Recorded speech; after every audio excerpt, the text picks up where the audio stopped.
Hi, I'm Steve. You've got the camera, you've got the housing. Now, which lens is right for you? Underwater photographers love to bicker about what the best lens is for a particular type of shot. And of course, as always, with an art versus a science, there is no one answer or a simple answer. You can produce beautiful images with any lenses.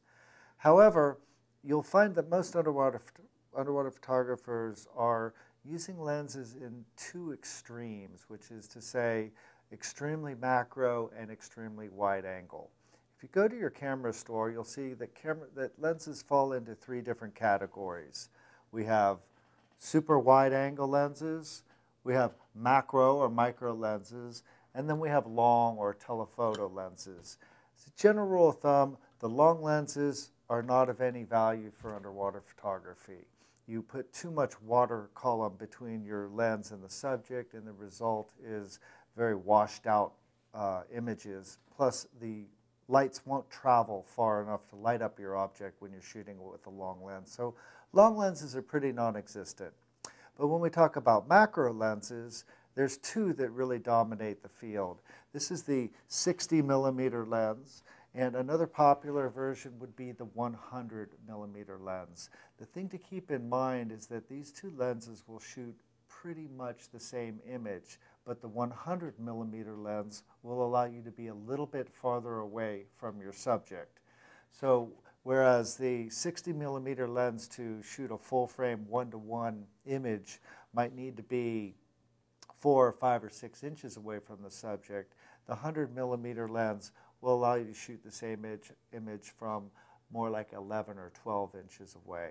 So the 60 millimeter fans would indicate that that's why the 60 is better. I can get closer and less water column and therefore more saturated colors. Whereas the 100 millimeter fans will argue that I get better marine life interaction when I'm a little bit more of a safer distance from the fish. Certainly 6 or 7 or 8 inches can make a big difference in how the fish behaves.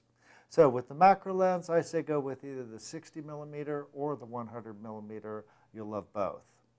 When we talk about wide-angle lenses, the same kinds of arguments take place. This is a Tokina 10 to 17 fisheye zoom, and it's a very popular lens used by many, many underwater photographers. But there is also a Canon 12 to 24 and even a Tokina 12 to 24 and Nikon that will produce a similar effect. It's pretty much personal preference at this point. However, you'll find some of the lenses, like the Tokina you see here, will produce a fisheye effect and curve or distort the lines and angles that are in your image.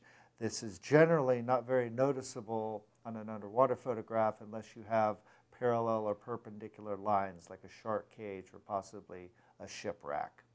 So as far as the wide lenses are concerned, I'm using the 10 to 17 right now, but the 12 to 24 is a beautiful lens as well. Either way, you'll be able to produce stunning results once you get to learn to use the lens and once you are used to seeing what that lens sees before you even bring the camera up to your eyepiece.